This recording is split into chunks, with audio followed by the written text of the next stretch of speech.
Hey everyone, welcome to this attempt at a live stream. And let's see how things are gonna go.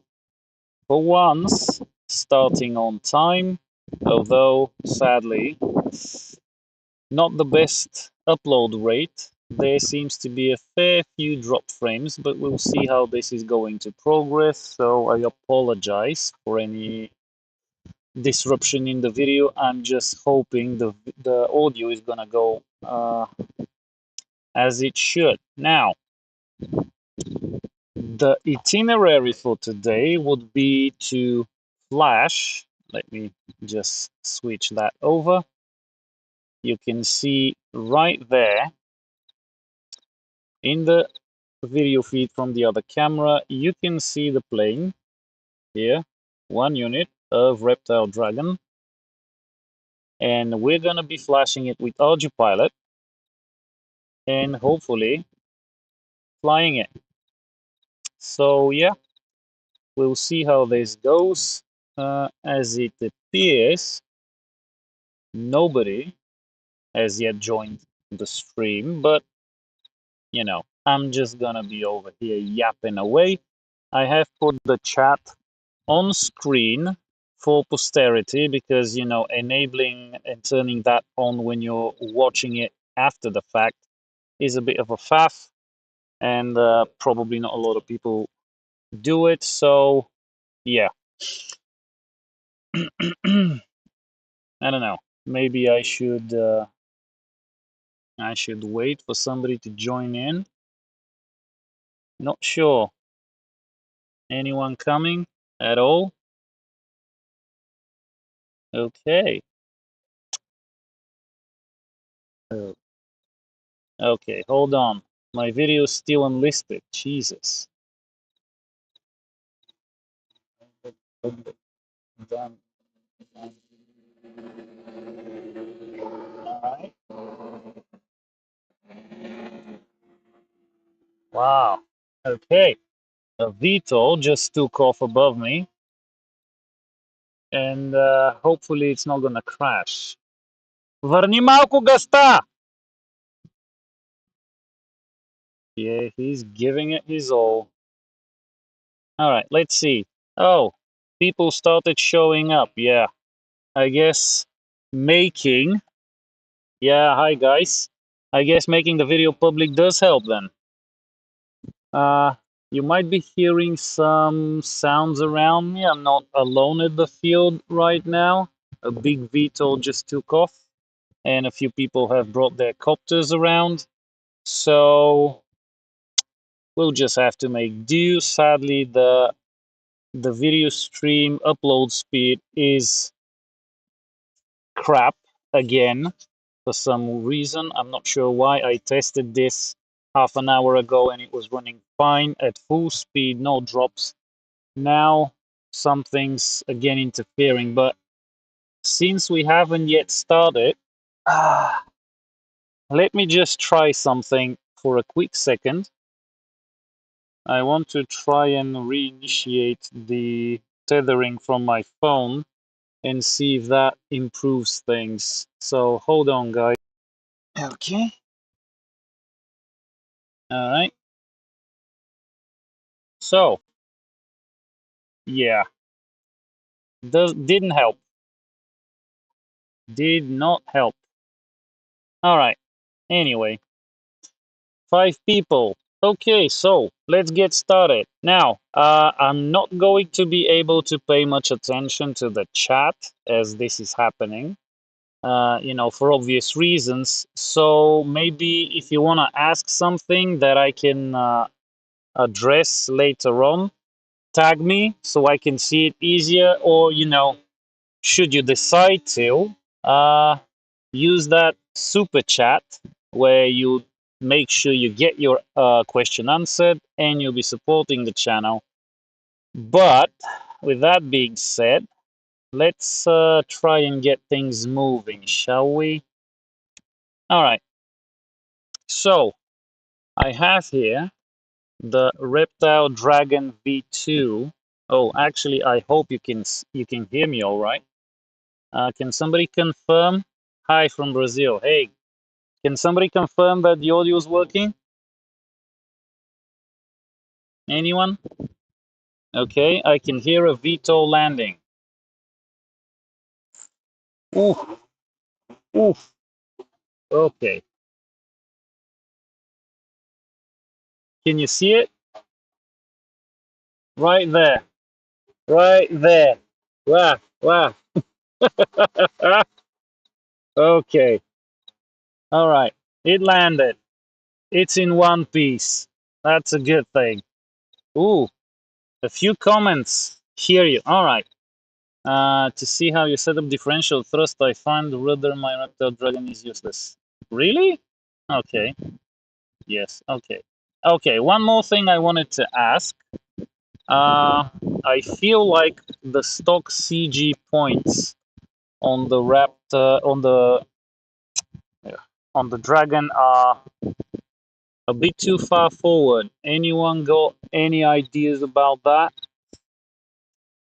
Also, differential thrust. I'm not sure I'll be setting it up in. Wait, I think I might be able to. Yeah, I think Ardu, because I'll be using the CMK15, and that radio does not allow for channel mixing. So we're not going to be setting it up in the radio. As we're doing this, I'm going to see. Okay, I'm going to see if it will be all right. If we can do it in ArduPilot. And I think there was an option, but we'll get there. All right, so like I said before, I'm going to repeat it again because right now when I start all of this, I'm not going to be able to really look at the chat much. So I have it actually on screen. So it be recorded along with the live stream for posterity. If you guys have any questions that you'd like me to get back to later on, CG, great. Okay, so yeah. So if you'd like any questions to be answered after all this is done and I'm able to look at the chat, tag me in the question. Otherwise, it would be very difficult for me to sift through everything. So tag me so it sort of pops up. Also, uh, should you decide to use the super chat, that is one more thing to attract my attention and make your questions stand out. Okay, so I have already the cable connected to my computer and I'm going to plug it into the SpeedyBee F405 Wing Mini. Now, right off the bat, this thing has iNav on it because I use that board to test if iNav works with the Uni RC7 for the OSD overlay. It did not. I'm not going to fly it with iNav. I'm not sure how that rumor got started, but I'm not going to fly it with iNav. So first thing we need to do is go to firmware ardupilot.org and download the firmware we need for this board. I usually prefer to get the latest stable version, and scrolling down, let's see, SpeedyBee, there we go, F405 Mini or Wing. I think it used the same, let me see. I think it uses the same target as the big one.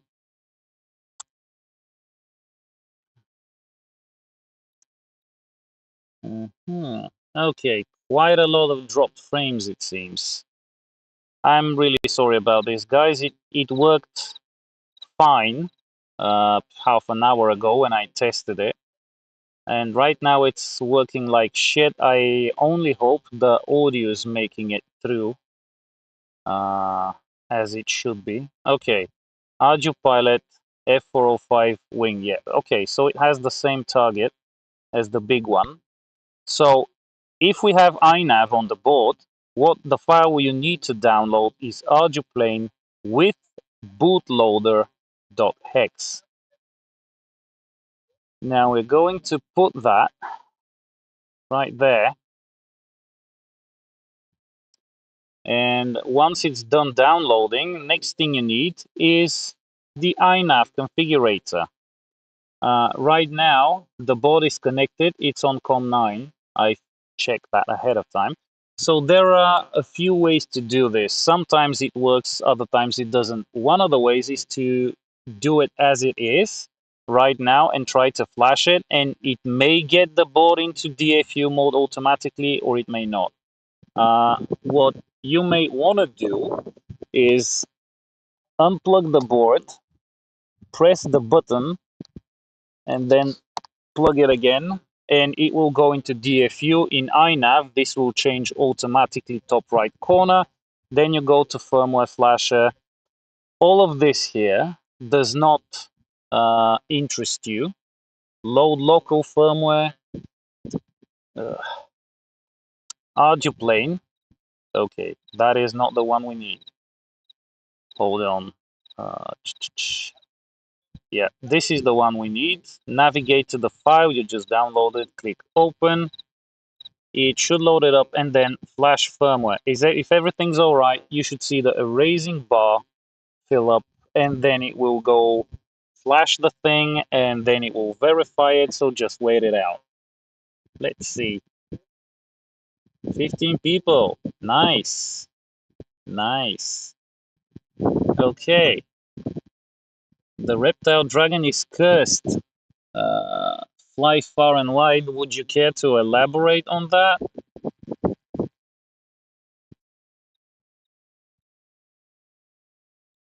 Why is it cursed? Audio is good in China. Okay, Tim. Nice, dude. You're in China. I envy you.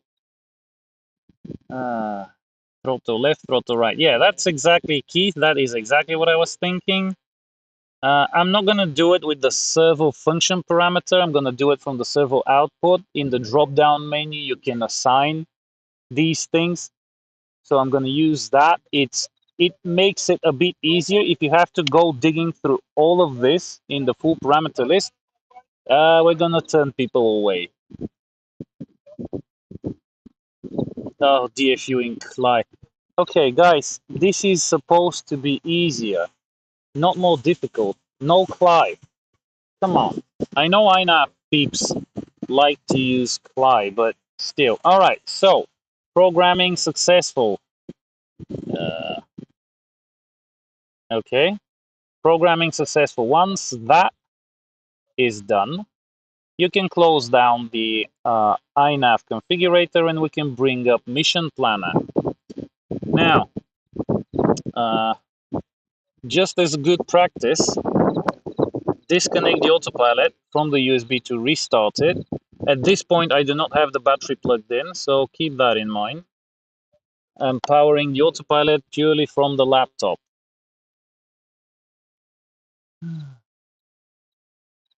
Okay. And right now, I have no idea which COM port it would be, but let's say it's, okay, probably not that. COM 8. Let's try to connect to that, but this is the wrong speed. All right, let's see. Okay.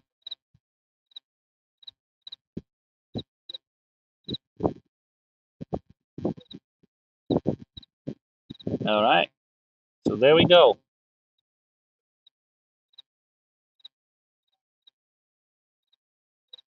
Yep. So keep in mind you should select 115K for the baud rate. So this is just how easy it is to get from iNav to ArduPilot. Just a simple flash. Sadly, you do need iNav configurator to do it. I haven't been able to get that particular stage done in Mission Planner.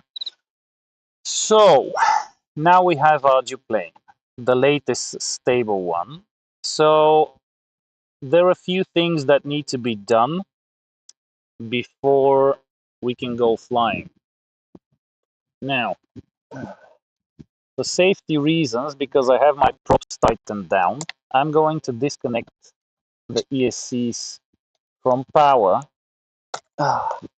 because now I have to power up the radio system, which means I'm gonna have to plug in the battery because the C air module is not powered by the ArduPilot and the USB cable.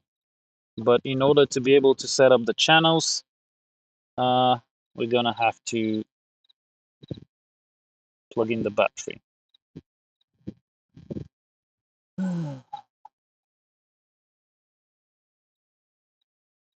Okay, Keith. 4S 3P. I have a 4S 2P 18650 in there, so probably not gonna get that much flight time. Had to try driving to work, 11 Dragon, and over 1 hour flight time. Yeah, I did love the first version of the Reptile. Despite the lack of a tail, it was a pretty amazing plane. So we'll see how this goes. Honestly, I've not seen or read or watched anything about it. I just assumed a proper tail would be a good addition to it. Okay, just to let you know, for no good reason, we have a 60% dropped frames rate in OBS, so I'm sorry about that. I don't know why. I just hope the audio is okay. So let me plug in the battery so we can move on.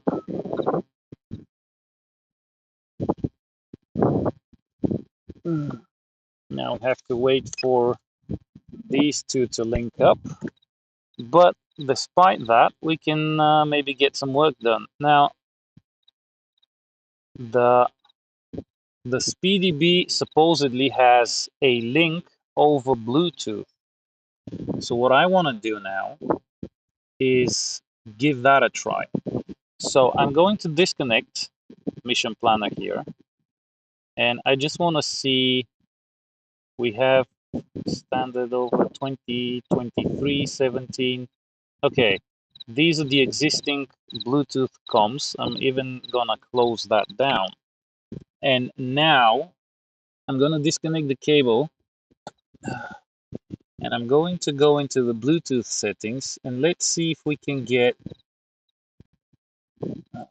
show Bluetooth devices. Let's see if we can get that working over Bluetooth, because it will be a lot easier. It is possible I may have turned the Bluetooth off. So let's see. It's blinking green. So actually, it might be connected already for some weird reason. SpeedyBee SPP. Okay. Okay. Let's start that again and see how this is gonna go.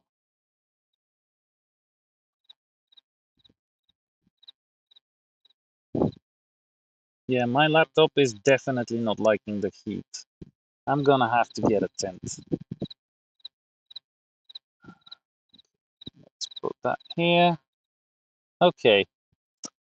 So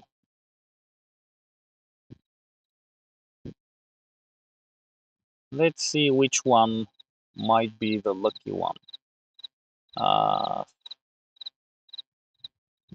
Number 23.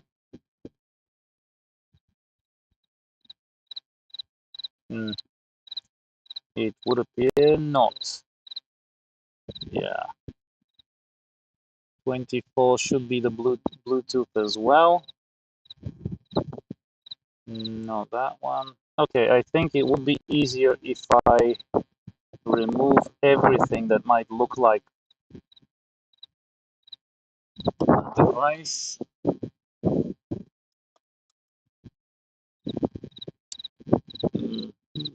Let's try that again.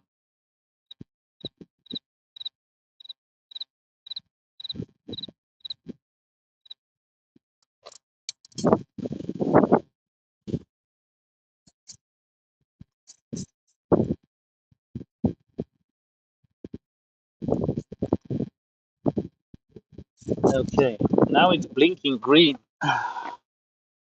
Let's see, maybe I had it switched off. Oh, there we go. SpeedyBee E-Fly BLE. Okay, yeah, so probably I had it switched off. Let's see, because the thing comes with two Bluetooth uh, modes, so we just have to figure out which one works. One is for smartphones, I think, so it's entirely possible it's not that one, given how long it's taking to connect. Let's see what else we have here.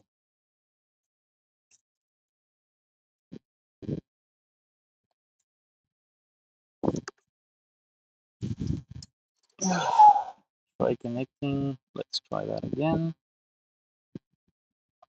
I just don't want to use the cable because now we have to do some calibrations. If we don't use the cable, it would be a lot easier. That might be the Wi-Fi.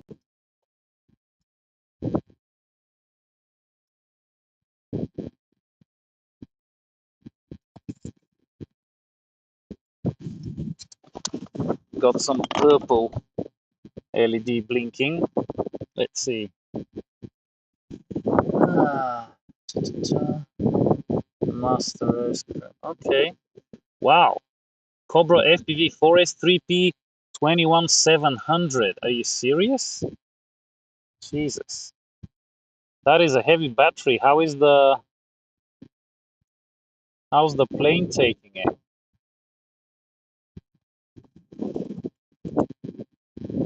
The other is for laptop type devices. Okay, yeah. We just have to somehow get to it. Sometimes it works, other times it doesn't. I'm not sure exactly what determines what works and what doesn't. Let's try that green thing again. No, wait. The BLEs for phones. What's the weight on that battery? 7, 4. That is a hefty battery.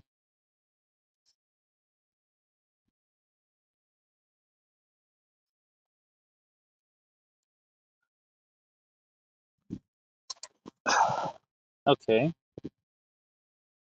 So for some reason, only the BLE mode shows up for the Bluetooth.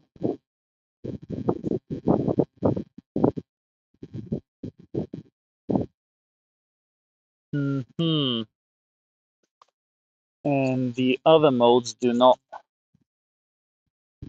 which is weird, but fine. We'll use the cable if we must.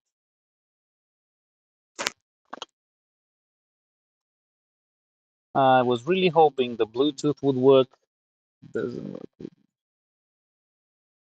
Actually, I don't know about the Mini, but I have a few full size, the regular size SpeedyBee F405 Wing controllers, which I can definitely confirm I'm using them with Bluetooth on Mission Planner on this laptop.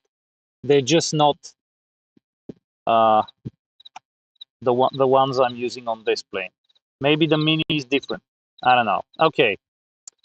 All right. So I guess we'll be using the cable then. Let me switch any wireless activity from the ArduPilot in that case, since we're not going to be using it. Might as well shut it off and plug the cable back in. All right. From 8.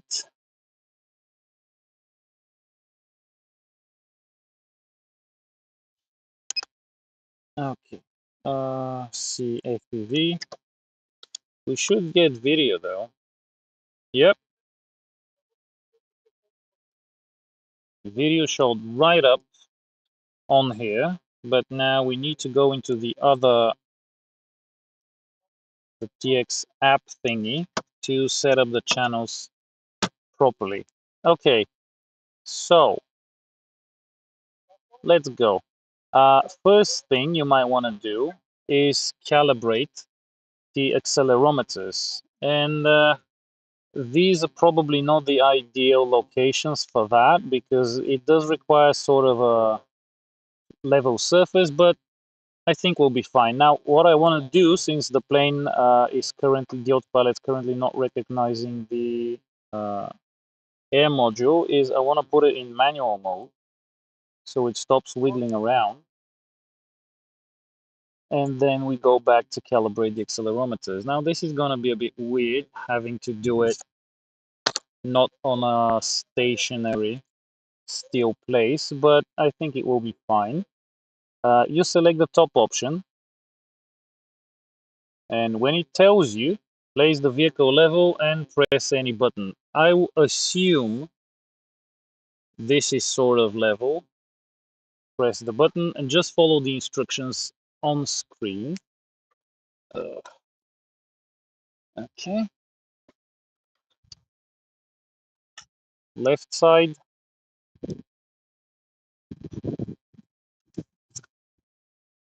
Right side, and make sure you press the space bar for all these steps. Nose down and nose up.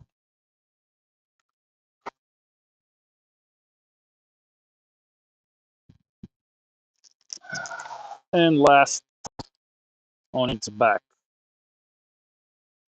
And done. Okay. Yeah. It's a bit of a faff even with a small plane like this when it doesn't have a wireless link to the computer. You can imagine what this feels like with a 10-kilogram VTOL. Okay, now let's see. It says compass not calibrated, but since we're not going to be using the compass on a plane, seems to be working all right. So next thing we'll do, unless you're using a copter or a VTOL, you don't really need the compass. So we're going to go in here and we're going to disable the use of the compasses. And one more step that I like to do, just for the sake of it, is go for the to the full parameter list.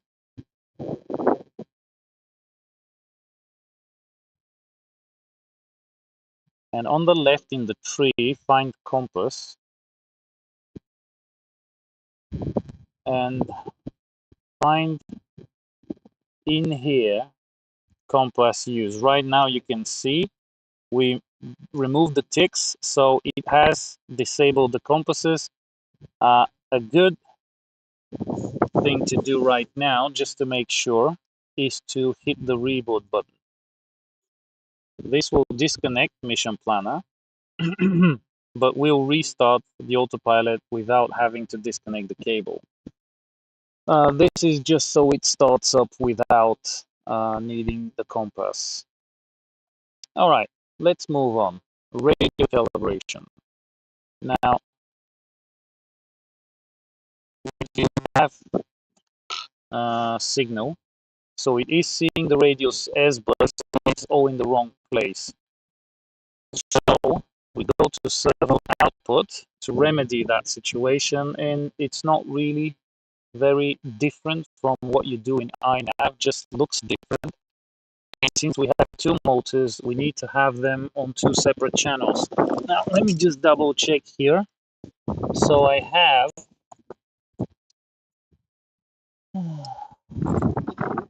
channel 1 is motor left and channel 2 is motor right. So what that means is from the drop down, this is position 1, from the drop down we're looking for throttle left. There we go. Throttle, differential first, it's throttle left. And then the second one, which is the other motor, would be throttle right. This would depend on how you have set those up for your builds. For me, left, plane left is 1, plane right is 2. Now, ailerons are channels 3 and 4. So down here, we set it just to aileron. but to two separate channels so we can do fine tuning. And then the other two, let's see which one was which. Okay, okay. Let's see. One of these should be the elevator, maybe the fifth one here, and then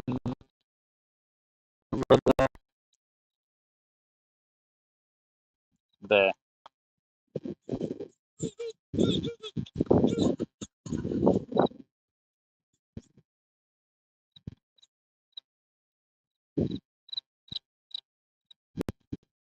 Oh, okay, yes. Let's set that to manual again. After the restart, it went into RTL because it takes a while for the air module to boot up. Okay, once you get these all these steps dialed down properly, this is all of this is a very simple thing to do. Now, once for setting the throttle, sadly, the ArduPilot requires a restart again. But this time I'm going to use the compass because now we have a battery connected and I don't want to disconnect that. So let's reboot again.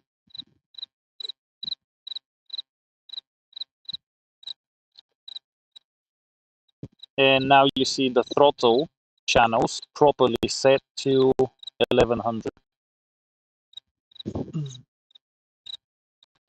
And now I have to set it to manual mode again because it's in return. Okay. So, believe it or not, we're almost done.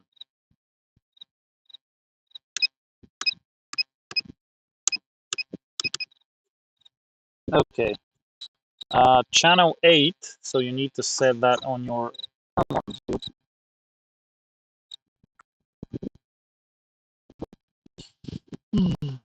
channel 8 would be your mode switch.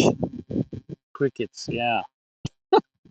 Or a plane handling its ailerons. Flight modes, yeah, okay.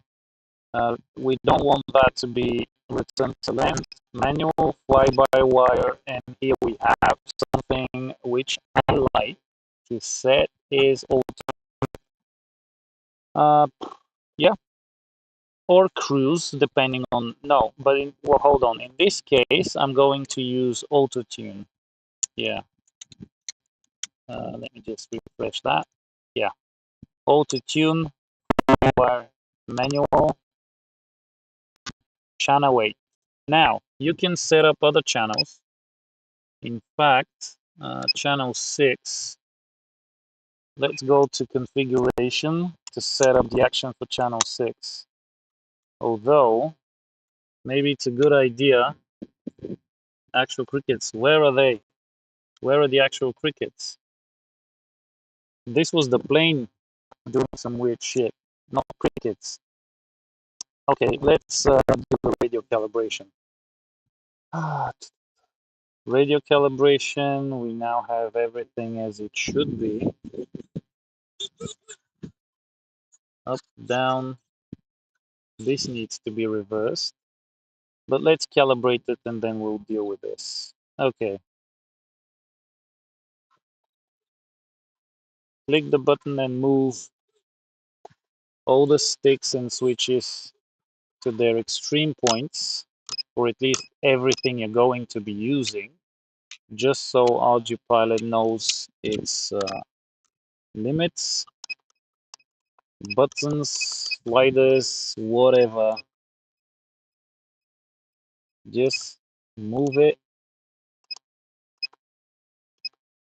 Okay. Okay.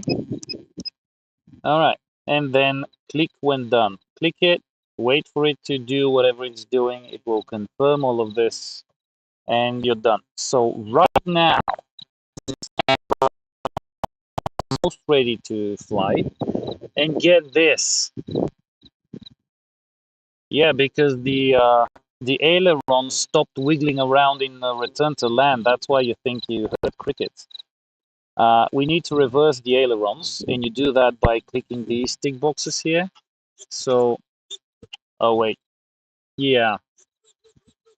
Now they work okay from the radio. The last thing we need to check is if the stabilization's okay. And you do this by switching the plane into a stabilized mode or fly-by-wire, pick it up, and just shake it around. So lean it to the right, the left aileron should go up, the right aileron should go down. This is exactly what's happening. The other way, it should be like that. The rudder, when in a stabilized mode, I don't know if you can see it on the camera, the rudder works to counteract any nose wiggle during stabilization. So it should go in the opposite direction of the roll in an attempt to keep the nose up. So this is what you want your rudder to work like if everything's set up properly. And the elevator should be pretty intuitive. You pitch it down, elevator should go up. Pitch it up, elevator should go down. This is in an attempt to keep the plane level. So it would appear that everything is working as it should. Also, when you give it roll in fly-by-wire or a stabilized mode, the rudder should move in the direction of the turn. This is to give it a coordinated turn type of thing, which would make the plane look like it's flying better than it is. Okay. Oh, for those who are, who care about this whole flight currently and this live stream and all of that is solar powered entirely. You can see this box here. It's my field solar battery, and it's connected to a panel that's right over there out of the screen. So yeah, very, very green. And the battery for this was charged using solar power as well as the radio. So I think we're pretty much ready here.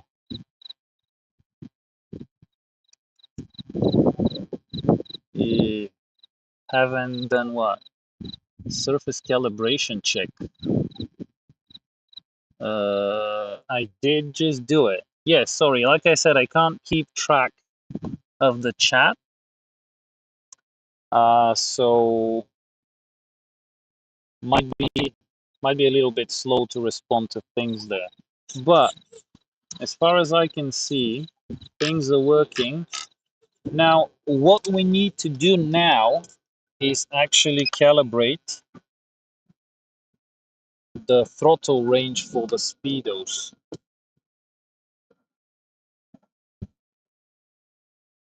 We need to calibrate the throttle for the speedos because those are brand new. Now I have the speed controller programming booklet here. For the most part, the props I've selected do not touch the ground, so I'm not going to be using. So I'm not going to be programming brakes or any of the sort because that involves throttle up, throttle down, and all that faff. But we're going to calibrate throttle. And right now, everything's set up properly, but the plane is not armed and the ESCs are not powered on. But it does say, see what the difference is now? It does say ready to arm. And when you click on it, it opens that small pre-arm checks window. And I haven't disabled the pre-arming checks, none of them. So right now, I should be able to arm it by holding the rudder, the throttle thingy down and to the right for 4 seconds. And now it's armed. Now, the only thing is this radio has a self-centering throttle, so you need to be careful once those ESCs are actually operational and the motors can spin. I haven't enabled disarm though here, and I think that might be a good idea. So you can arm with the throttle, but you need to connect it to telemetry to disarm. What you can do to remedy that is go to the full parameter list. I'm not sure why this isn't brought out somewhere where it's more convenient. Go to the arming tab or tree thing, and you have arming options. Or no, arming. Oh yeah, arming rudder. And right here you have disabled arming only, which is what it's set up to right now, and arm or disarm. So I'm gonna set it to 2, which is arm or disarm. That was implemented in mission.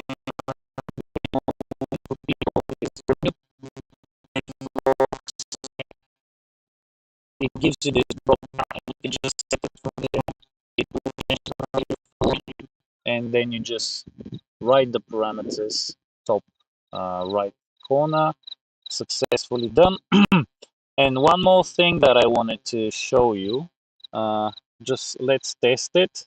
Throttle down and to the left for 4 seconds. It should disarm it.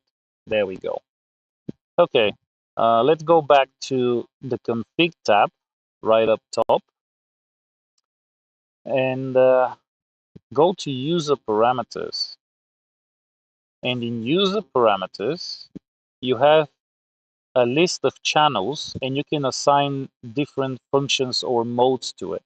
And my other switch is on channel 6. So I want to give it the auto mode.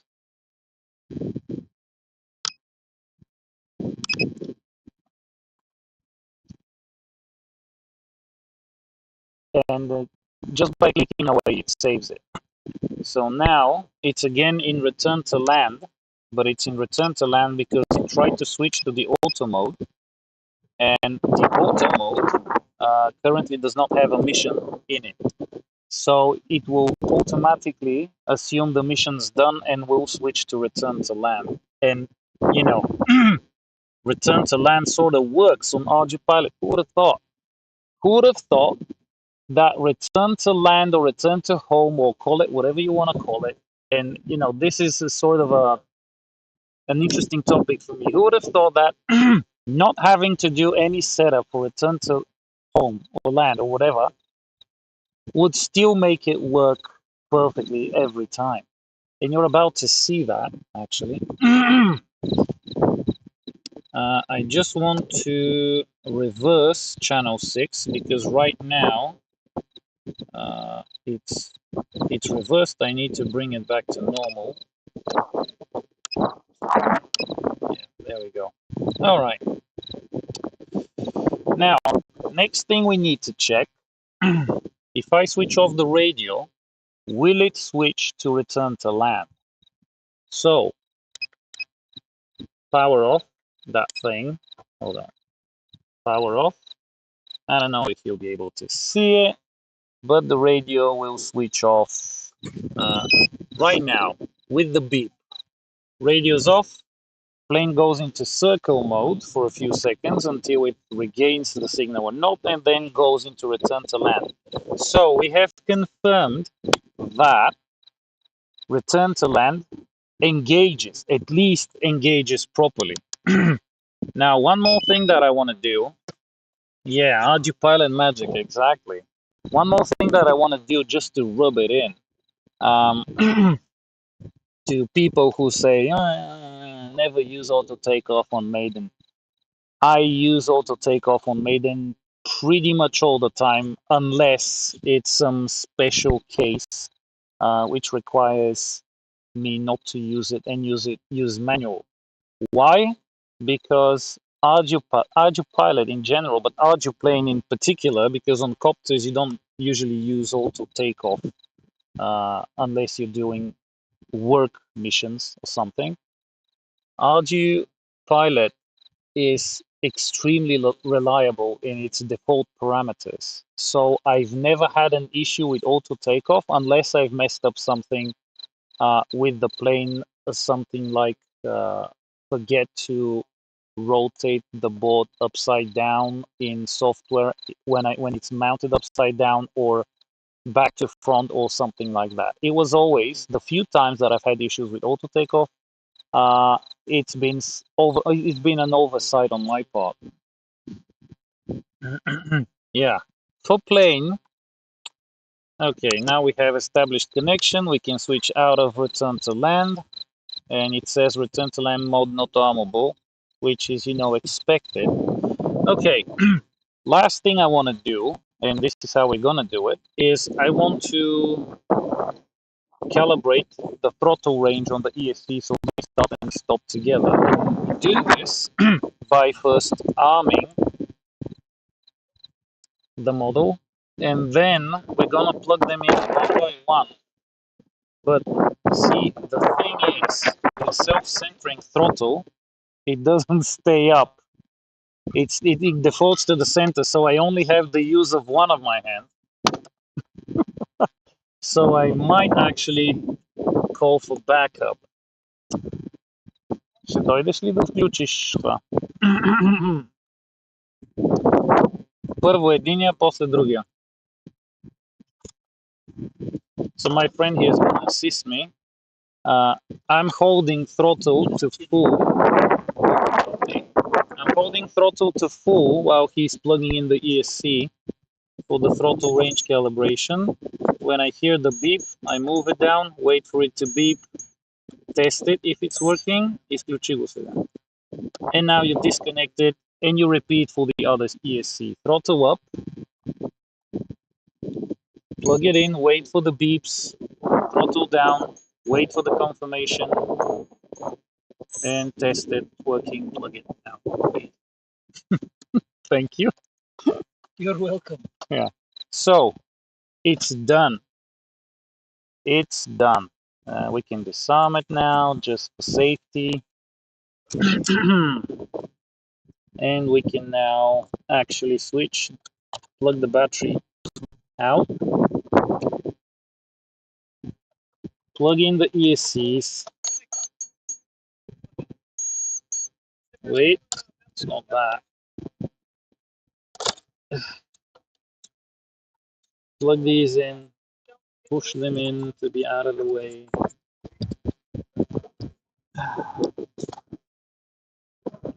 Plug the other one in and then plug the battery back in. Намерихте ли камерата? Ма то какво GoPro-то ли изчезва? Ah, yeah. My friend just lost his FPV camera because right before I started the live stream, he managed to crash his drone and get this with iNav testing altitude hold, and the drone went crazy. So, sort of, I'm pretty certain if he was using ArduPilot on that thing, probably won't fly as nice, but he won't be out of camera right now. He lost the was it a DJI camera? Okay, yeah, he lost the DJI camera on it. The 04 DJI camera on it. Okay, so let's see.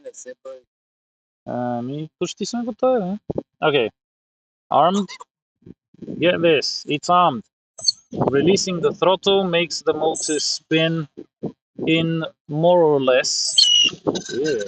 Screeching a lot because I haven't tightened down the props yet. Oh yeah, do that. Let's see. Не, само да си намеря ключето. За какво да? Не, имам тук. Не, то ми трябва осмица. Имаш ли осмица? Okay, yeah. Don't forget to tighten your props, guys, and also Ralph. Hey, Illinois. Cool.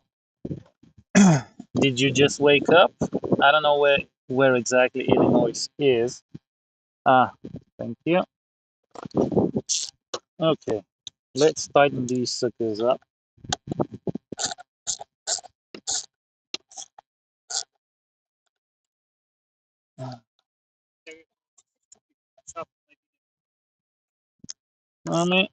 Те малко, така че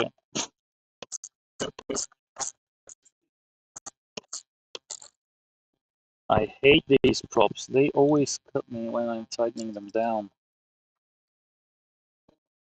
And this is no difference, thank you. Okay, let's try that again. Arming from the radio. A little bit of throttle sounds good. Okay. Hopefully it's gonna have enough thrust to pull itself up. But keep in mind though, this battery has not been used in a long time.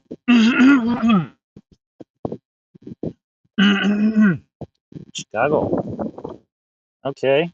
Now there's a conundrum. Do I pretend I'm someone in Chicago or tell the truth? Okay. So this pretty much concludes this section of the live stream. Where we set this up. This is now fully ready to go up into the sky. Oh, hold on. We're not done. We have to set up the takeoff. I know ArduPilot added auto takeoff as a mode, but I don't like using it. So what I'm gonna do is set up a takeoff point as a mission and maybe a short mission after that. It is usually how I like to do it. So you go to the plan tab and you just start clicking. So there's one. This is the direction we're going to be taking off in. So we're going to make this first waypoint a takeoff from the drop down here. Give it a pitch angle. I like to use 15 degrees. Press the tab so you'd save that and you're done. Now, another one. This is the waypoint it will go to after it's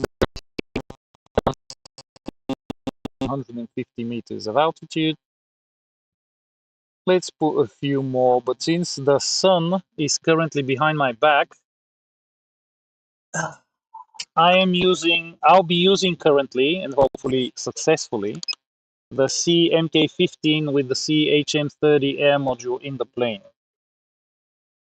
This is what I have right now on this thing because I want to keep using that system and keep testing it because I really want to keep pestering C to you know, to finish with the updates on this and sort of unify everything, um, make it work more better. 4.6 is released. Oh, I think we have some information from the kitchen here, guys. So what exactly, Tim, is going to be improved in 4.6? As a general rule, I hate updating firmware, so right now with this plane, it's 4.5.7. There is no force on Earth unless it's something that makes the difference life or death. That would make me update the firmware on this thing once it's flying. So just to recap, put a few more waypoints, write them to the plane, and you're done. Now it's disarmed. I can test it. I flip the switch, channel 6, which I set to auto mode, and you can see on the HUD that it switches to auto. And when you flip it back, it reverts to the mode it was in before you flip the switch. So I switch to fly-by-wire, go to auto, switch it back, it reverts to fly-by-wire A.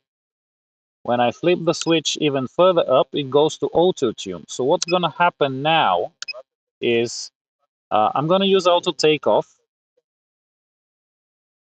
And then I'm going to fly around for a little bit, see how it feels, see if the accelerometer calibration with it literally at the field with no level surface needs any correcting.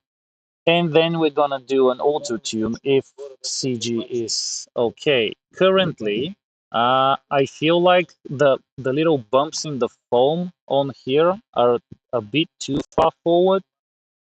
So I don't know. Doesn't do the overshoot altitude then dive thing. It does on. Okay. Uh, I don't think I ever considered that a problem. Actually, that's the first time I'm hearing of it from you right now, Tim. Yeah, but fixing that is fine. Now, the one thing I currently don't have running here is the telemetry on this. And maybe we should get that going as well before takeoff. Now, let me see. I have connected. Uh, now I have no idea which port this is on. So let's go here to this and see that. So let me tell you right now. Let's see the boards. I have T4, R4. So these pads here that I'm circling with the mouse, these are the pads where I've soldered cables to and have them plugged into the HM30 air module. So right now this is probably not set up properly in the parameters. That's why I'm not getting telemetry on the C radio. So let's try and get that going. So T4 and R4 would be UR4. Problem is, what serial does that uh, equate to in the parameter list? Yeah, where would that information be? Perhaps in the manual? Let's see. If anyone has the answer, don't let me slow you down. Too big. Why is this always so zoomed in? Okay, let's see. TX4 SpeedyBee. Oh, wait. Okay, yeah, so the GPS is correctly connected and working, and we have 22 satellites and a pretty good HDOP. Let's see about the serial ports. What's what? Wireless extender. There we go.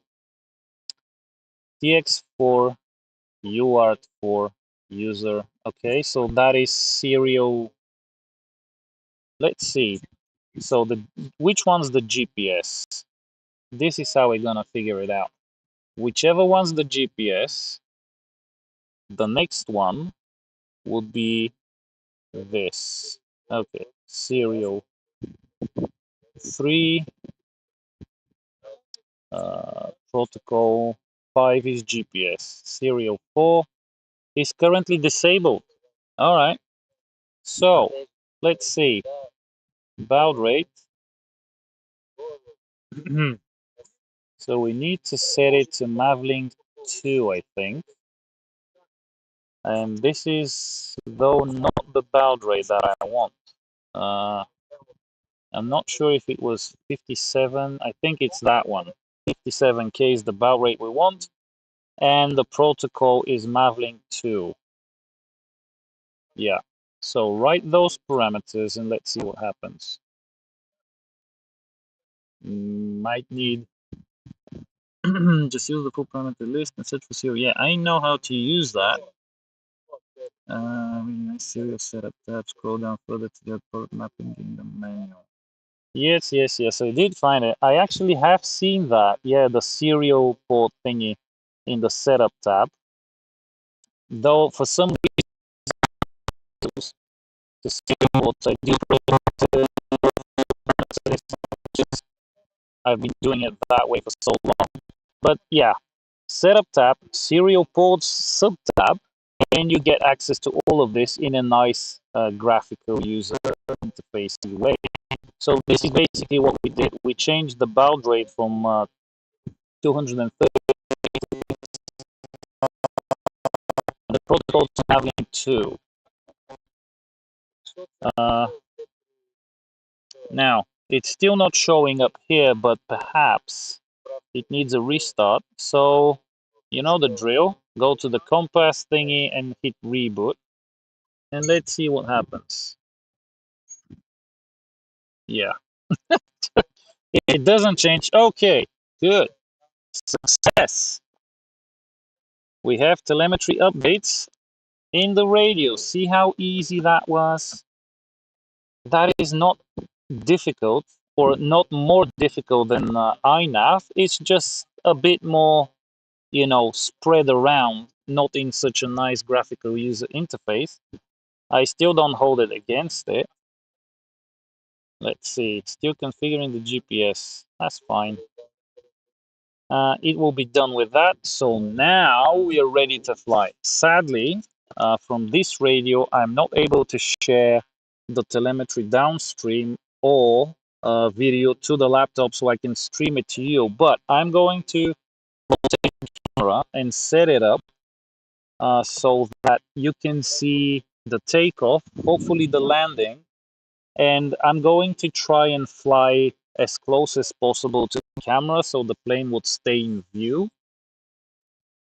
But at least, yeah, we have coordinates. Let's see if I can get that somehow to show up somewhere. Okay, hold on. Let me try something. Video capture device. Let's unlock that and make that bigger. There we go. Okay, let's see.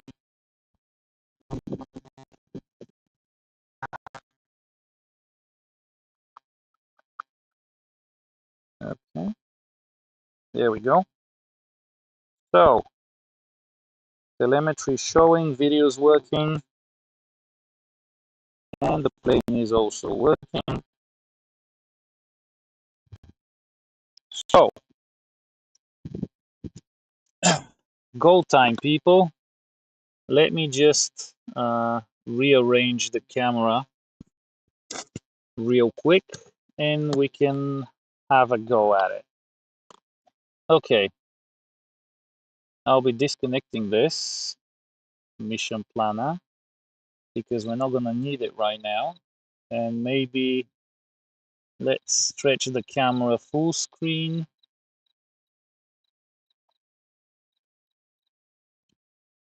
All right,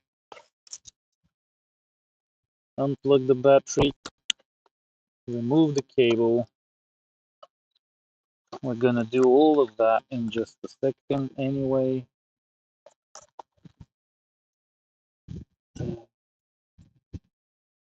Okay. Uh, all right.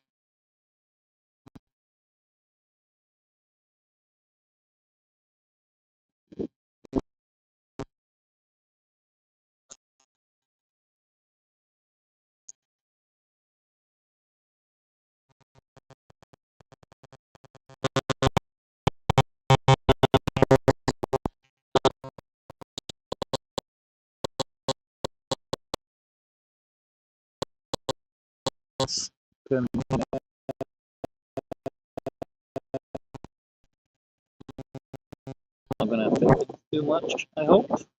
And I'm going to try and stay in range of the Bluetooth headset so you can actually still hear me. Not gonna go off too far. Okay.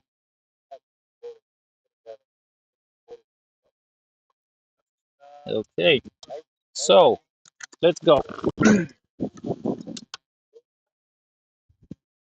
Hopefully, no nasty surprises. Check that. Не. Ще да видим къде да се позиционирам.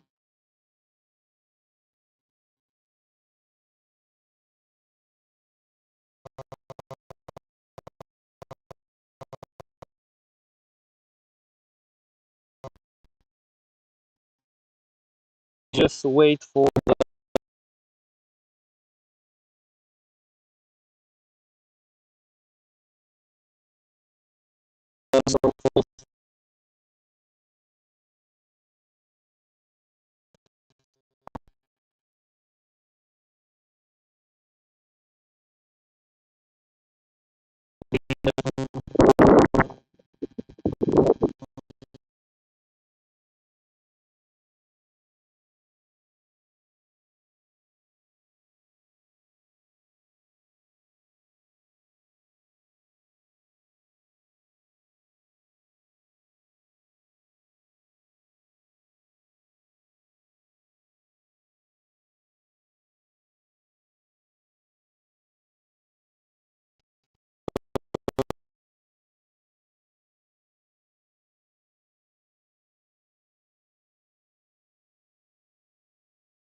always check the stabilization before flight, just in case.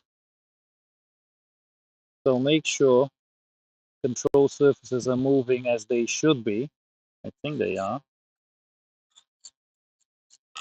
Right, left,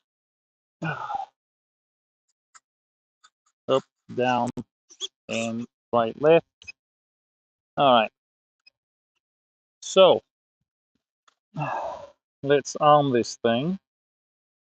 Throttle down and to the right for 4 seconds. It is armed.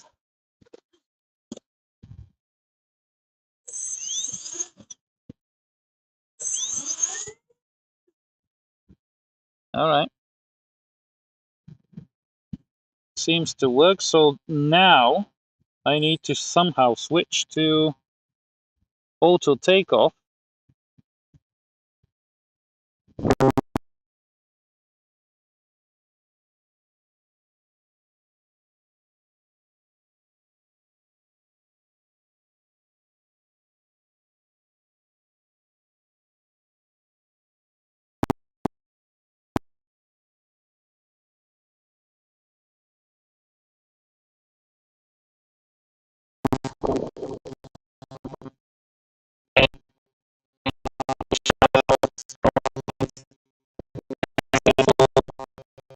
And I can fly around. And the plane actually does not feel tail heavy.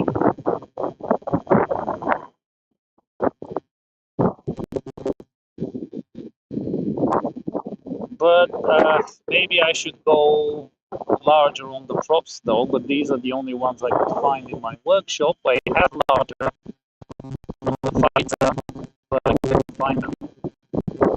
But this is flying. This is what I love.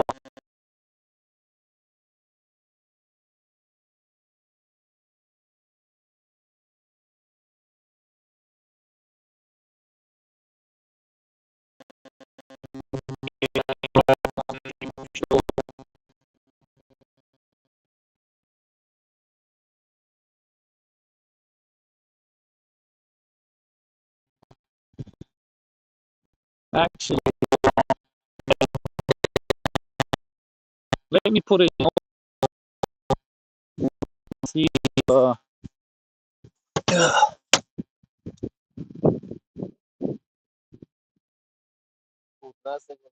ow. Okay. All right. So the audio is still working. So I put it in auto mode, let it fly around for a little bit on its own. Now I want to do auto tune. So if you want to stick around for the landing,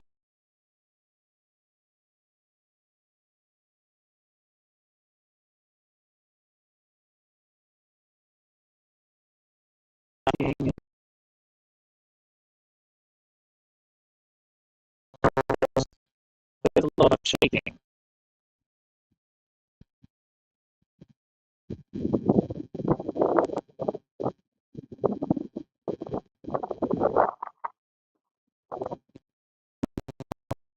And turn around and go the other way, more shaking.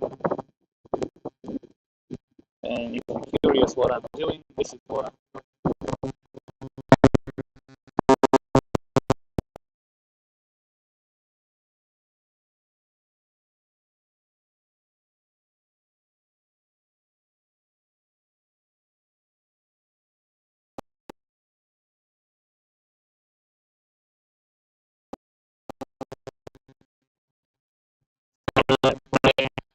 the ArduPilot wiki.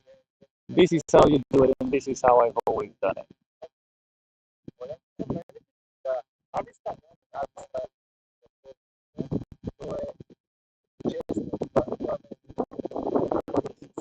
Yeah, those props really. So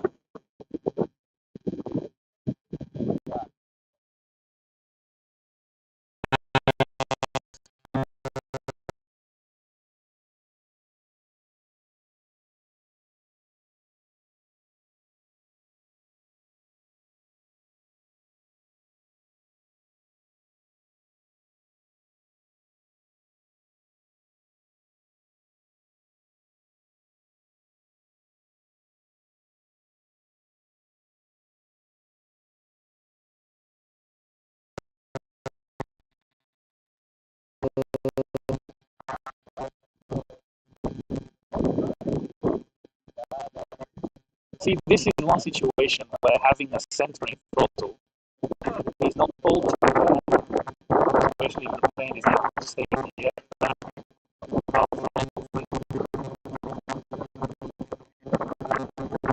But don't forget to hold it down on landing to avoid breaking the props in taller grass and to disarm it. Up and down. Keep going. And since you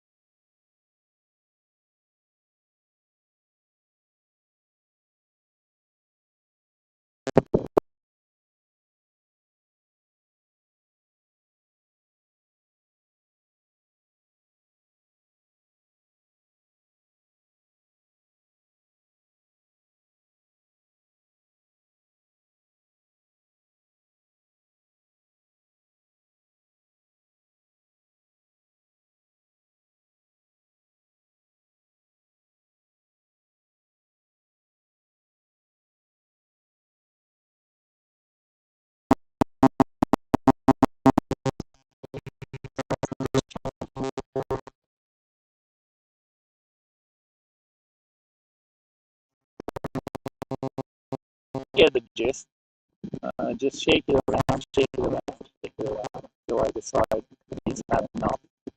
I think this plane could use a few more, one or two levels of the ArduPilot auto-tune aggressiveness.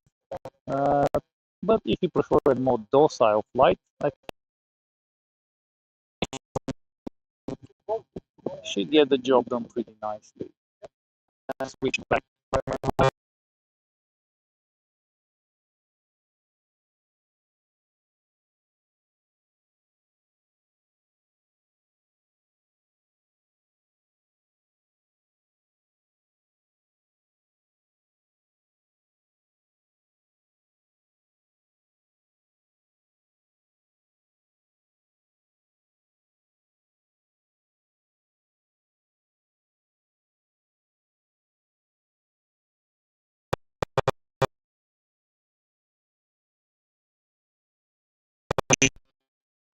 Away can we go? And we go.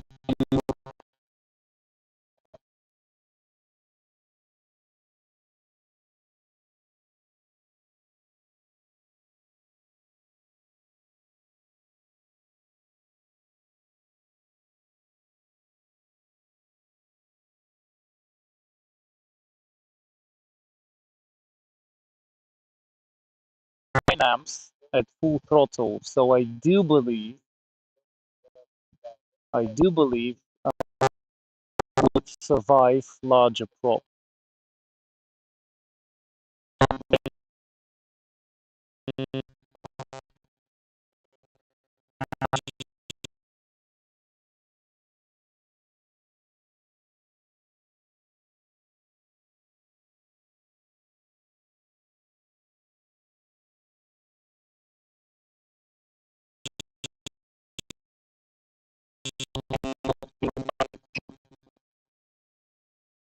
Yeah, it needs a little bit of trim on the elephant immediately. And as it stands right now, it is nose heavy. No, wait. The factory CG pimples,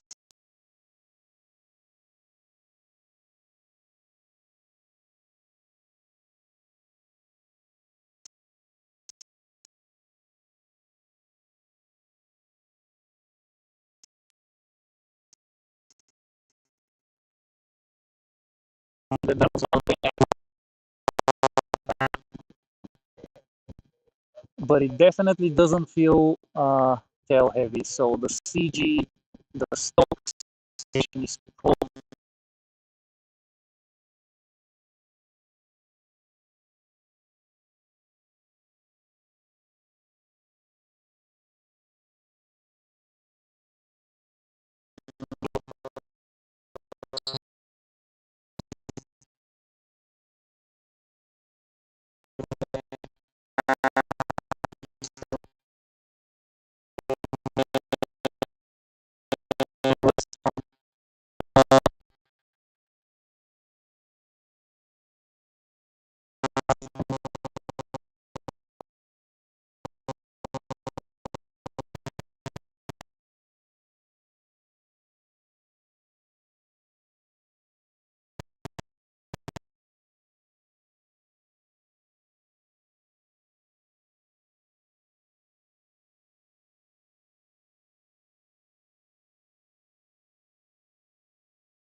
battery to make it. Uh,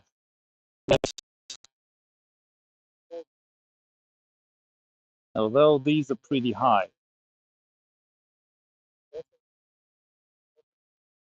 And yeah, you're probably bored out of your mind right now.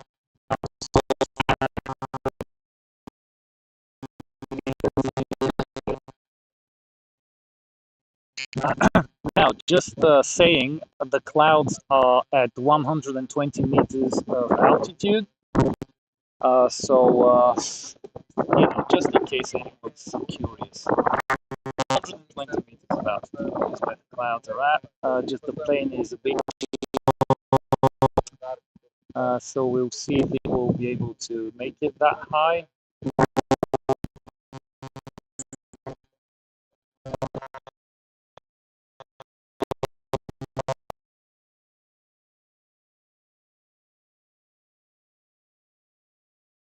Okay, let's try and do something here. Anyone still in the live stream? Oh, 12 people. Good. Okay. So this is how we're gonna test return to land. We point the plane in sort of a direction that we consider is against the wind. And I'm gonna have to switch off the radio.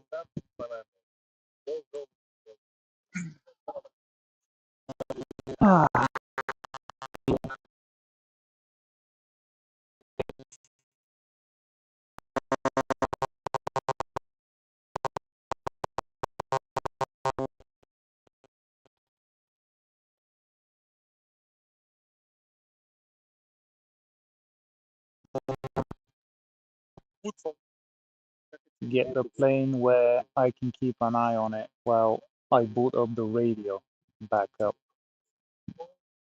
Okay, so for those of you still watching,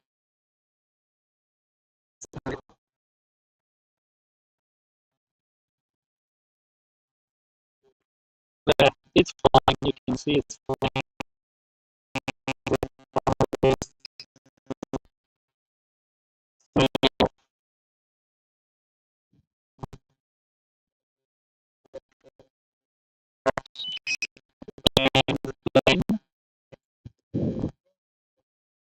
Should turn around any second now, and it is. It just takes patience. It just takes somehow get that at it.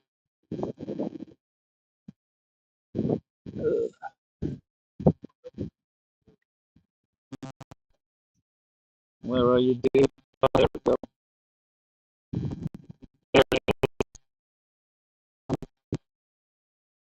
A rather tight circle, though. I am going to have, but I hope you can see it. Oops. What did I do? Ah, there we go. You see the plane right there? It's gonna go under the cloud.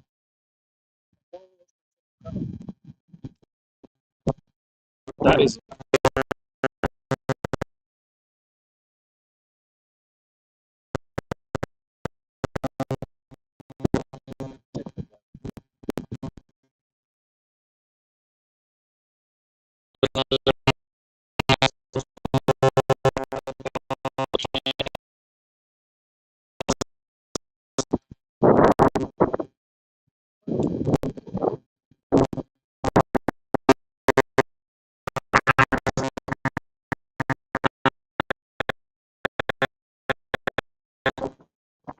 set up at a moment.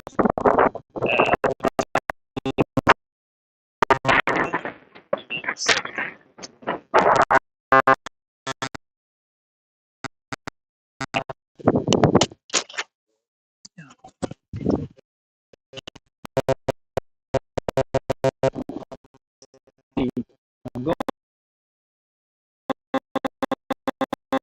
to try frame. fingers crossed that works. Now,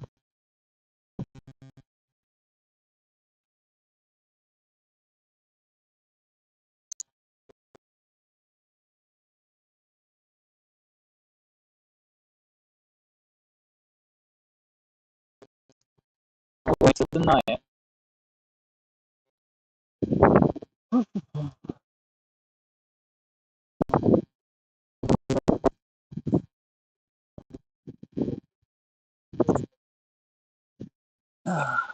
Not land. Yeah, I haven't set up auto landing. I don't like using it on a plane unless it's a copter or a VTOL, even though I don't have it set up on my feet either. But how to land, we'll see. Some other time, perhaps. Right now, I'll wait for the radio to re-establish contact, and it did. Start up the app. We have video. Where is it? Yeah, I can shake it. So switch to fly-by-wire, and let's try to land it where the camera's pointing. So just to get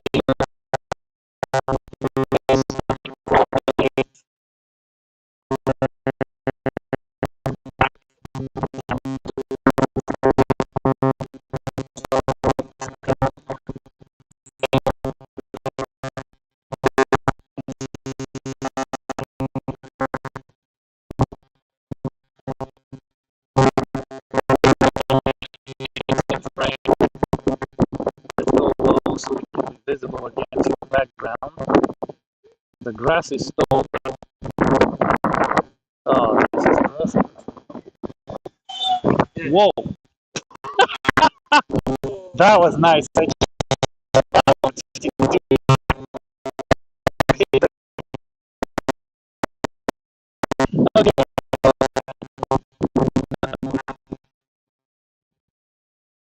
Let's try that again. But I promise I'm gonna land this time. Drop the ground, single ground, fly-by-wire, dumps down the controls a little bit. And let's see where I can plant it. Throttle up. Plop. Okay, that was. And don't forget, throttle down and disarm when you have self.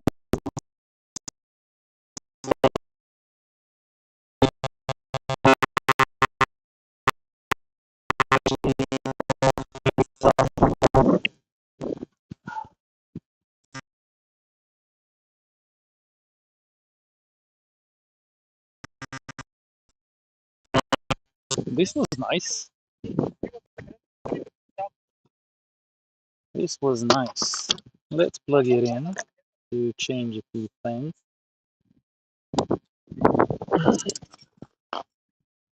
Oh,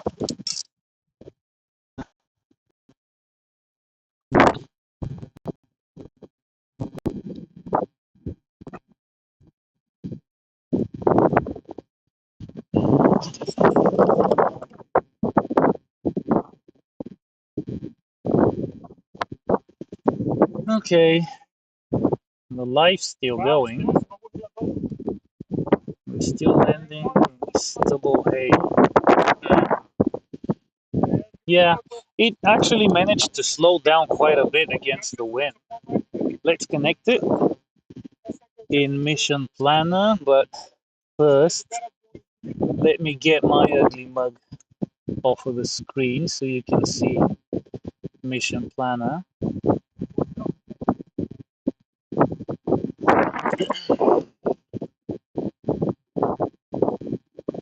Oh, okay. All right. So, uh, first thing, basic tuning, and we see that the parameters have changed, so auto-tune has done something. Now, what I wanted to change was, first, it was going down a little bit, So in AHRS, we have the accelerometer trims here, and they do come with explanation. So long as you haven't touched the orientation settings, these should match. So we find the pitch one, and it says positive values, make the vehicle pitch up. So I have no idea how much to change that, but it's all trial and error. Probably Tim is right now screaming, tearing his hair out from behind the monitor. But yeah, this is how I do it. So we need to bump this up, and that would mean like maybe 0.1 minus 0.01. Save that. So next time around, I'm gonna see if it's still losing altitude at half throttle. Next thing was waypoint. No, it wasn't waypoint. It was.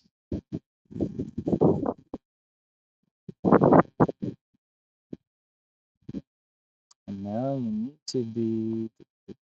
Oh, right.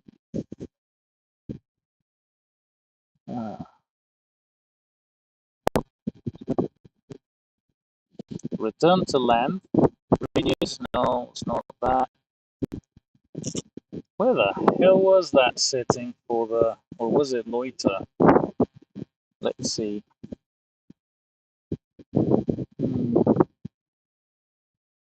Defines the radius of the loiter circle when in return to land mode.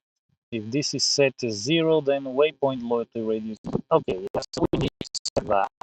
20 meters is stupidly small.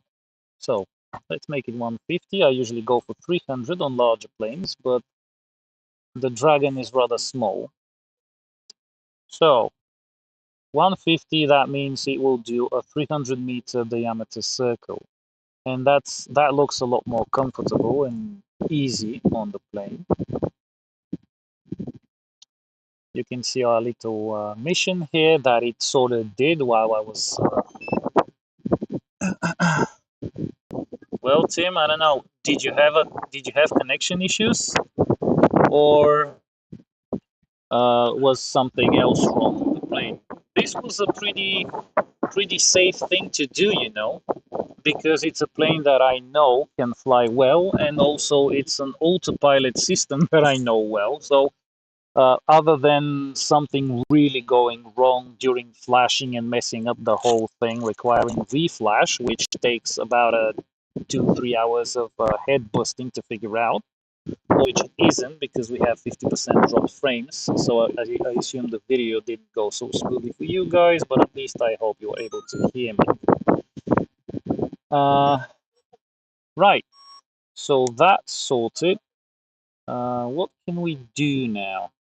Oh yeah, let's try something else. Somebody on Facebook, I can't recall the name right now, so sorry about that, sent me their parameter file from their Reptile Dragon V2. Oh, sucker. Oh, see, just in time. Ah, mate, your what? Was late. Uh, Oh, okay. So we did quicker than I thought. So he sent me his parameter file for the Dragon. So let's load that up here and see how it differs from my old tube. There we go. Yeah, he said he did some custom shit. Yeah, a lot of errors. So that was not how it was supposed to go. Let's reset that without writing parameters. And for some reason, Mission Plan sure is taking its time today. There we go. So we need to compare parameters. There we go. And now we get this neat table with all the parameters that are different between mine and whatever file I've loaded. So we're gonna uncheck that.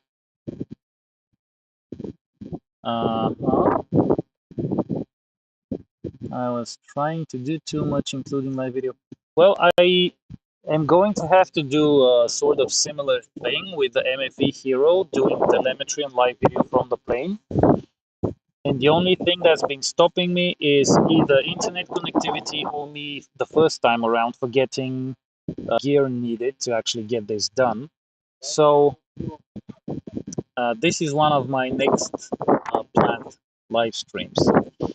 So here we can compare what the differences are between his parameter file and my parameter file. Now, since he's running some custom that he built using the Kaiser thingy, there's a whole website where you can custom build a version of ArduPlane according to some specific need you have. So I don't need a lot of it. Also, he's using a compass. You can see that. I have nothing here. I'm not going to use the compass. But what we are interested in are the PIDs. So we scroll down until we see, there we go, pitch, rates, IP, D. See, these are the things. And I'm not sure, he said he did the auto tune for as long as it needed for ArduPilot to tell him this access is done. So his value for rate D is slightly above what I got. And then for rate I is double what I currently have. And his P value is quite a bit higher. Now, this might come down to differences um, in the servos, because he said he's using some other servos. I'm using the stock servos. I would assume servos have a lot to say in these things in auto-tune. So yeah, I'm not eager to try these settings, to be honest, because going too high on the P might introduce some. See, this is pitch. Let's see roll. Roll. So his D is smaller than mine, and I and P are double mine. So, well, that either means he has more pitch authority. Okay, here's what we're gonna do. I'm gonna save my parameter version. Reptile Dragon V2 Maiden. Okay, just so I can go back to it. And then we're gonna load his, and we're going to assume his roll and pitch values, and test fly it with that. Now, I would assume I need to get all of these, not only the PIDs.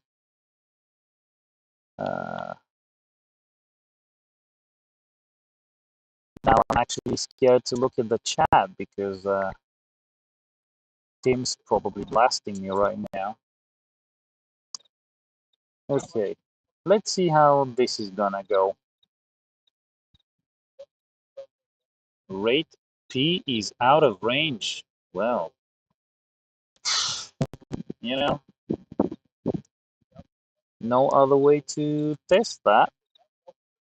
Let's see. Well, pitch. There we go. Yeah, 2.6. It's just slightly out of range, but if the guy got this from AutoTune, then maybe he's a bit more aggressive with his tune. Okay, it's safe. It's done.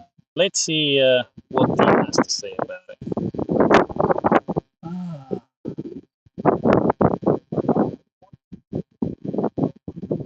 trying to do YouTube at the same time. Okay. This is exactly how to increase the servo throw, please. Servo throw not enough, but manual throw is perfect. Okay.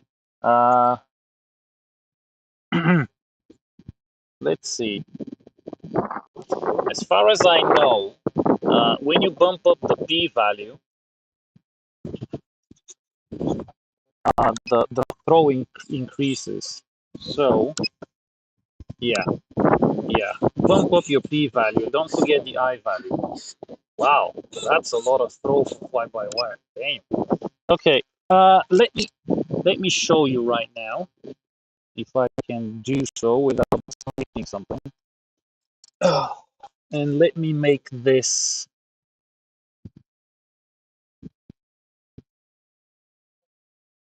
If you are sure, yeah, I'm not sure, but I'm curious to see how it works. Okay, let me make the camera big again, and hopefully you'll be able to see it. Maybe I can. Now we have sun again, so let me tame the a bit because it was too low. All right. So right now the plane is in manual mode, and you can see just how much deflection there is on the ailerons. And now, as I'm holding this thing here, I'm going to switch to fly-by-wire. It barely changed.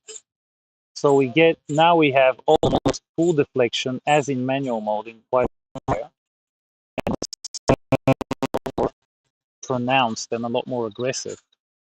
If the videos, assuming the video is running smooth enough for you to actually see this, which I doubt, because it's always running smooth when I'm not really publicly live stream. When I do the test, it's all perfect. When I do the actual live stream public, it's crap. Anyway, so bumping up the p-value will get you that increased throw. I'm not aware of any other way to do it, but maybe what we can do right now.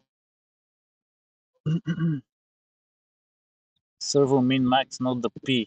The problem is, Tim, that in fly-by-wire, they are at what the default was 1950. No matter how you adjust it, how much do you have to put it to get anything meaningful? And then when you switch to manual, that's gonna just be insane.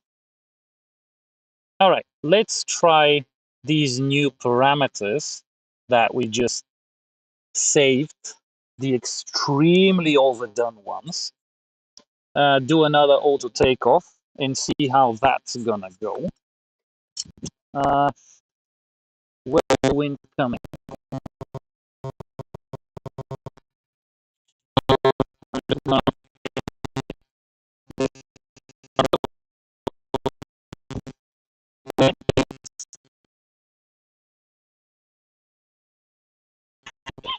Let's see, any clouds?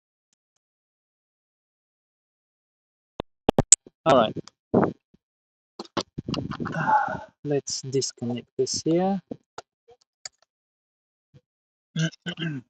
So let's go fly again, see how this feels. If it's a disaster, I always have the manual mode to revert back to. And we're gonna see, oh, wait. Wait. I just remembered what I had to do. Hold on. Hold on. Hold on. I'm gonna get you back. Uh,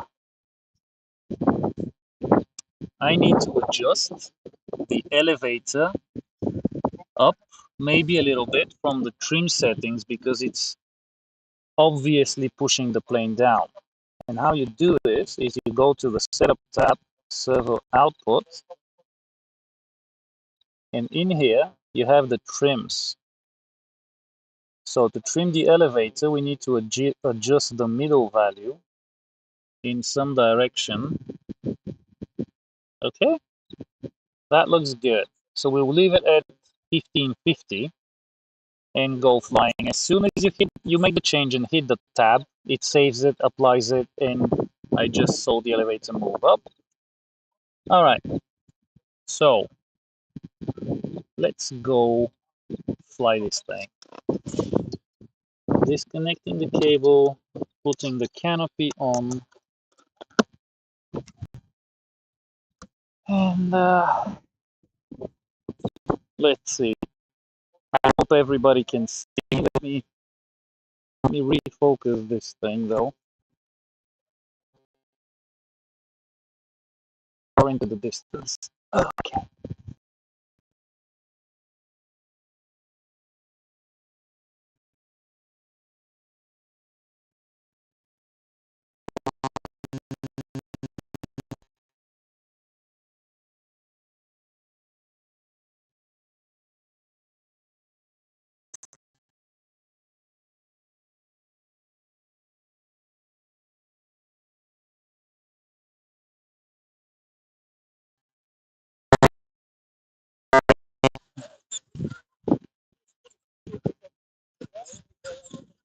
Pretty aggressive on the stabilization, so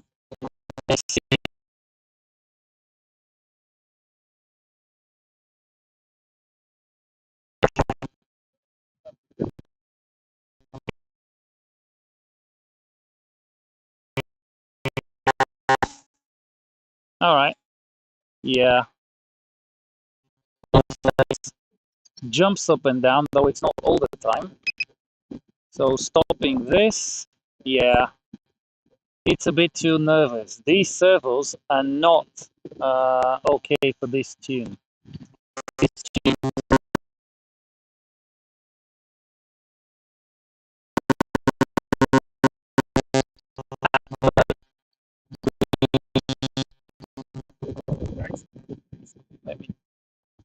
Now, good news is it's losing altitude slower, but it's going to trim it a bit more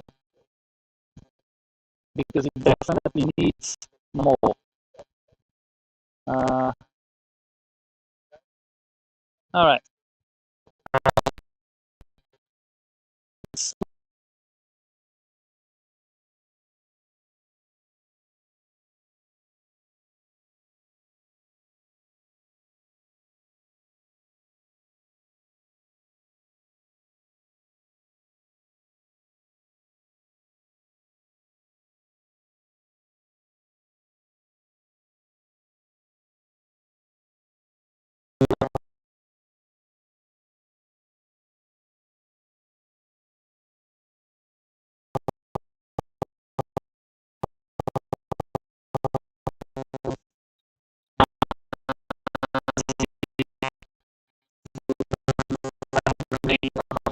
Yeah, it's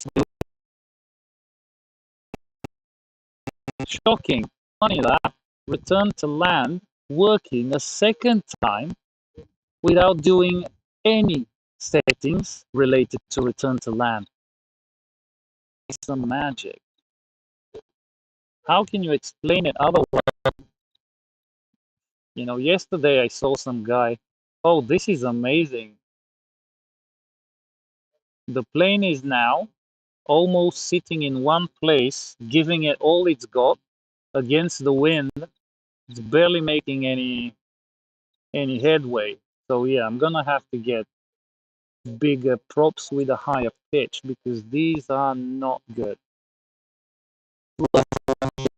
Clouds. This is radios back on. It takes a while. It's not like power cycling at Taranis. I'll tell you that.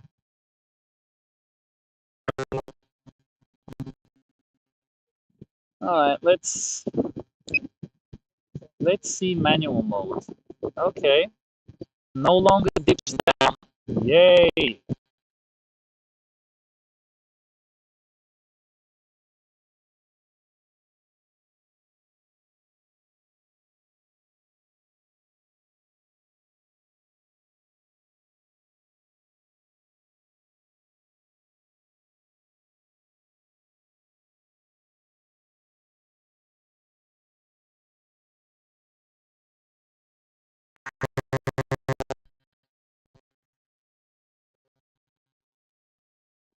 I wouldn't bother.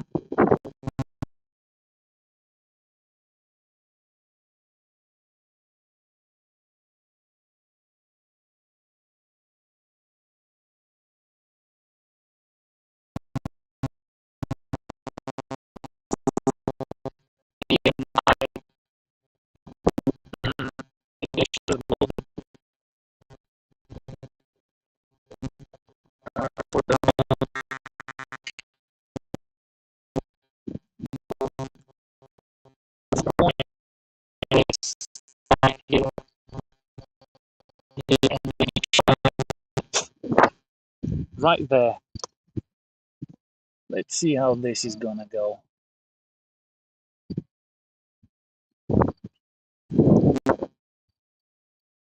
Okay. Yeah, but now it's a lot more lively in fly-by-wire.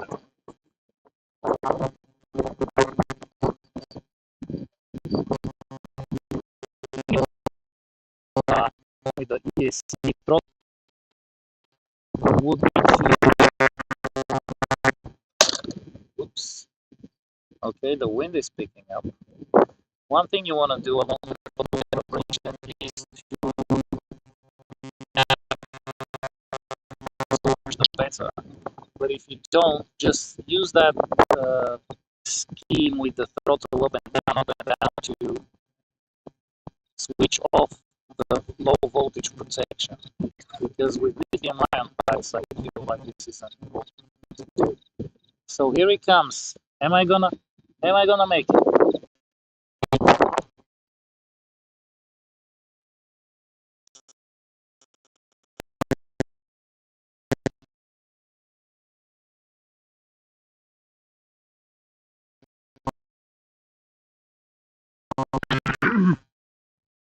Lights in.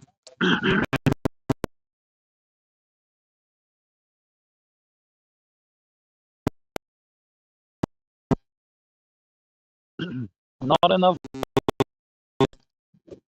on the thingy. Let me refocus. See? Came unglued. I'm gonna have to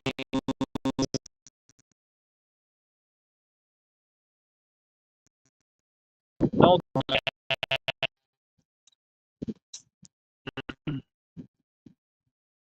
the wind knocked down my monitor.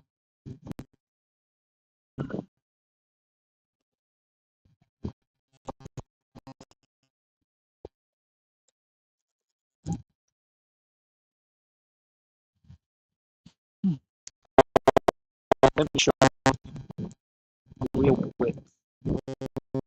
Solar panel generating electricity in this whole thing.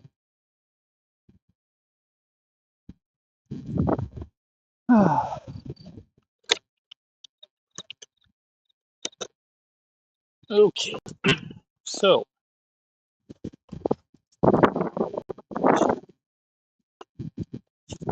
let's plug that in.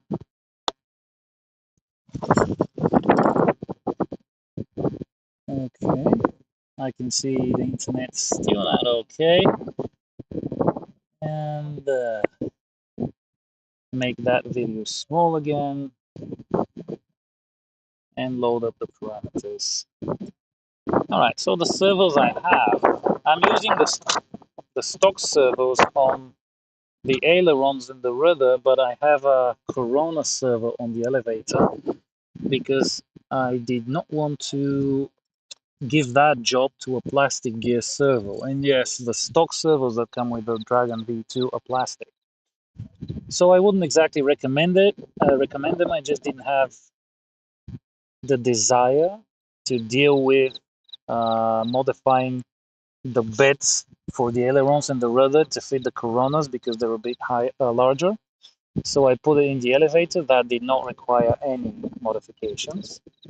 Wow, the wind is really hell-bent on blowing the monitor away. But anyway, uh, you saw it here first, folks. The plane flew. It flew twice. And all the setup took, excluding me talking and yapping and going off track on things and taking my time, this literally takes 15 minutes to do at the field, and you have a reliable return to land out of the box without doing anything specific to tune that. So, one of the things I love about ArduPilot, in addition to its absolutely reliable stabilization where planes are concerned, I love it. And given the fact that pretty much all of my birds are running ArduPilot, You should understand why. Okay, thanks, Robert. Okay, let's see. Uh, oh, don't worry, Tim. I think it's coming to a close. I'm just gonna go through the chat, see if I missed anything, and we're gonna call it quits for today. And I'm going to make two videos. One would be of the autopilot, and one would be of the plane, separate videos. So there'll be higher quality content in much shorter form coming about these things. And I'm going to see when I'll be able to do a proper live stream with the MFE Hero and the Uni RC7 system, with you actually looking at the video on my laptop from the plane via the radio controller, which is something I've yet been unable to get live streamed due to an array of factors. Yeah. How many watts is your solar? It should be 100 watts, but the most I've seen out of it has been 85. But it's been pretty good. This one has been surprisingly good, to be honest, ever since I got it. I have another one which is smaller. Sometimes I connect the two if I need more energy. They give me a total of maybe 120 watts, because the other one's supposed to be 40, but it's not really 40, it's 30 something. So under optimal angles to the sun, they give me about 120, 125 watts. Okay, so guys, if there are no more questions, and I'm gonna give you a few minutes to see if anyone uh, would like to ask something else. I can still see there are 10 people here. But we are coming to about 2 hours, so maybe we're gonna call it quits. I just want to see if anyone else would like to ask anything, and I'll just go through the chat, see if I've missed anything. Uh, so Keith at the start asked about setting up differential thrust. Uh, I did set up throttle left and throttle right, though I'm not sure. I think that was supposed to be. Hold on. I think you're supposed to put that on a switch, and then only enable it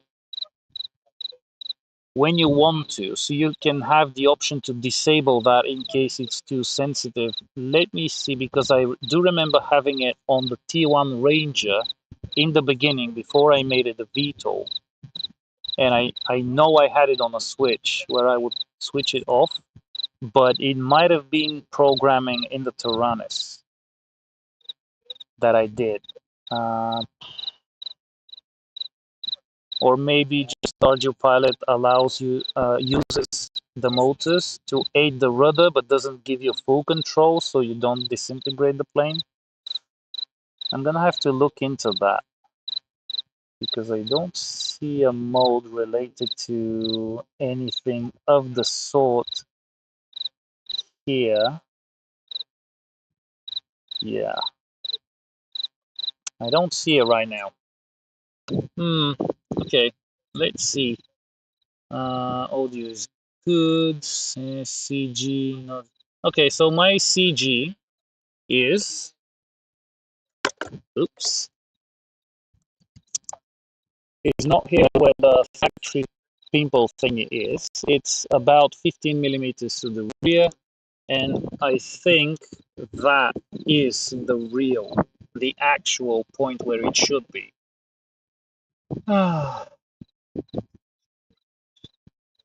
Okay, what else? What else? Tutorial on Raspberry with LTE module. Yeah, that's probably not going to be coming from me. I haven't dived into 4G modules at all. Okay. For right, set rudder DT gain to the amount of differential you want. Okay. Okay, Keith, why are you asking about differential thrust if you know how to do it? Okay, so in addition, let's uh, let's get that in here as well. Would make it easier for the video afterwards. So in the full parameter list, we need to find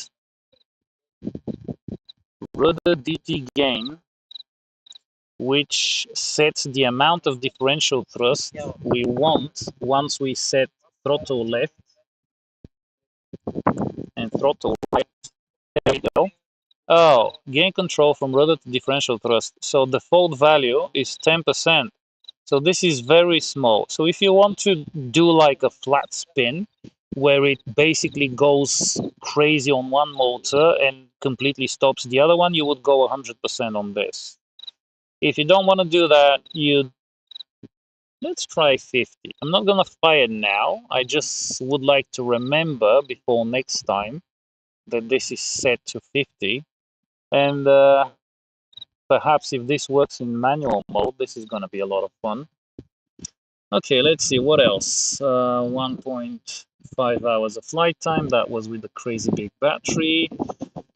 1300 kV motors with 8 by 4.5 master air screw. I'm not a fan of master air screw props. I honestly think they're shit. So even I have 1300 kV motors, if I go with them, it's not going to be using those props. At least not going to be using master air screw props. Okay, team talked about crickets. I can hear them now. Yes, thing away right now. The video system takeoff. Okay, we discussed that. The version. Audio keeps cutting out. It's making a humming noise. Your voice is low. Well,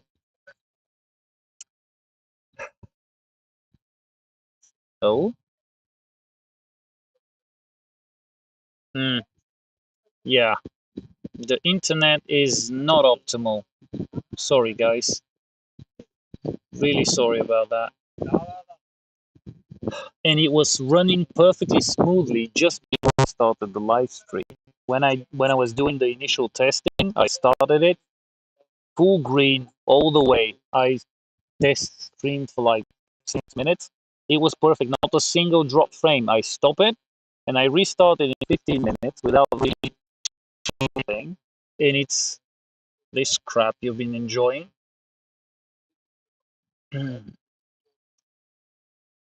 While you're standing over there. Okay, I have missed that. Staying closer to your phone is going to better because it keeps breaking up when you're further away. So the headphones I'm using are connected to the laptop, not to the phone, so it makes no difference. But maybe they are weak, and maybe that was during the first flight. Crap.